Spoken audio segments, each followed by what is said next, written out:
Hello everyone, শুভ ষষ্ঠীর অনেক অনেক শুভেচ্ছা তোমাদের সকলকে।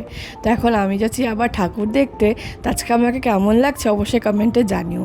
তো চলো আগে যাবো আমার শক্তিগড়ে, মানে আমার বাড়ির পেছন দিকটাতে। তো এই রাস্তা ধরেই যাচ্ছি, আর এই দেখো ডিজনিল্যান্ডে চলে এসেছি। তো কোনোদিনও তো আমি ডিজনিল্যান্ড চোখের সামনে দেখিনি, তো তাই এটা কিন্তু বেশ আমার ভালো লাগছিল। তো এবার চলো আস্তে আস্তে লাইন ঠেলতে ঠেলতে আমরা ভেতরে যাই। তো ভিড় ঠেলে আমরা ভেতরে ঢুকে গেছি, আর ভেতরটা দেখো লোকজনে গিজগিজ করছে।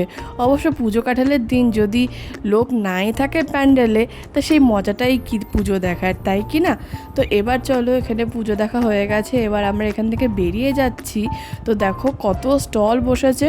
তো পুজো মানে কিন্তু খালি পুজো না, তার সাথে কিন্তু প্রচুর মেলাও ঘোরা যায়, এটা খুব ভালো লাগে আমার। তবে আমরা আর এখানে দাঁড়াবো না, আমাদের জন্য অনেক লোক অপেক্ষা করছে, তো সেই উদ্দেশ্যেই যাব। তো এখানে একটু দাঁড়িয়ে আমরা জল কিনেছিলাম, আর ওই দেখো কি সুন্দর লাগছে প্যান্ডেলটা দূর থেকে। তো এখন আমরা যাচ্ছি উত্তরায়ণে প্রতি বছর খুব সুন্দর পুজো হয়, আর রাস্তাগুলো দেখো কি ভালো লাগছে রাত্রেবেলা। তো আমরা ঢুকে গেছি উত্তরায়ণে, আমরা একটু বাইরের সাইড দিয়ে যাচ্ছিলাম সো দ্যাট গাড়িটাকে আমরা মতন রেখে একটুখানি বসতে পারি গাড়ির মধ্যে, পাটা মাঝে মাঝে খুব ব্যথা হয়ে যায়। তো রাস্তাটা দেখো কি সুন্দর করে সাজিয়েছে। এই দেখো আমাদের উত্তরায়ণে দুর্গাপুজো বেশ ভালো করে কিন্তু প্রতি বছর। এই যে আমাকে দেখো কীরকম একটু টায়ার্ড লাগছে দেখতে, মানে এত গরম আর এদিক ওদিক ঘুরছি না, তো প্রচণ্ড টায়ার্ড হয়ে গেছি। কিন্তু টায়ার্ড হলে পুজোর সময় একদম চলবে না, শো মাস্ট গো অন, মানে পুজো দেখা মাস্ট গো অন। আর এই দেখো ভেতরটা কি সুন্দর লাগছে মাকে দেখতে। তো এখানে এই দেখো সবার সাথে আবার দেখা হয়ে গেছে আমাদের।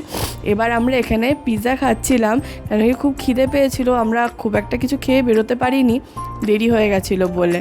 তো এই যে এখন আমরা এখান থেকে বেরিয়ে যাচ্ছি, হলো একটা ছোট্ট প্যান্ডেল দেখেছি রাস্তার আসার সময়, ভীষণ ভালো লেগেছে, ঠিক জংশনের সামনে। তার এই প্যান্ডেলটা না থিমটা ভীষণ নলেজেবল ছিল, আর কি সুন্দর। আর যেহেতু একটু লেট হয়ে গেছিলো, কোনো লোক ছিল না, আরাম লাগছিল আরও। আর এদিকে না মানে এত সুন্দর সাজিয়েছে, আমার তো ভীষণ ভালো লেগেছে, আর বেশ অনেক কিছু জানতে পেরেছি কিন্তু আমি আজকে এই প্যান্ডেলে এসে। তো তোমরাও যদি এই প্যান্ডেলটা ভিজিট করতে চাও, তাহলে বলে দিচ্ছি একদম কিন্তু জংশনের সামনে এই প্যান্ডেলটা হয়েছে। তো বেশ আমরা অনেকক্ষণ এখানে ছিলাম, আর আমার অবস্থা দেখো, এত গরম লাগছিল, শেষ পর্যন্ত চুলগুলো উপরে করে কানের টানের আমি সব খুলে দিয়েছি, মানে আমি আর পারছিলাম না কোনো মতে। তো এই দেখো ভোর হয়ে গেছে আমাদের ঘুরতে ঘুরতে, এখন যাচ্ছি বাড়িতে, আর চোখ খুলছে না। আজকের ভিডিওটা ভালো লাগলে একটা লাইক করে দিও, বাই।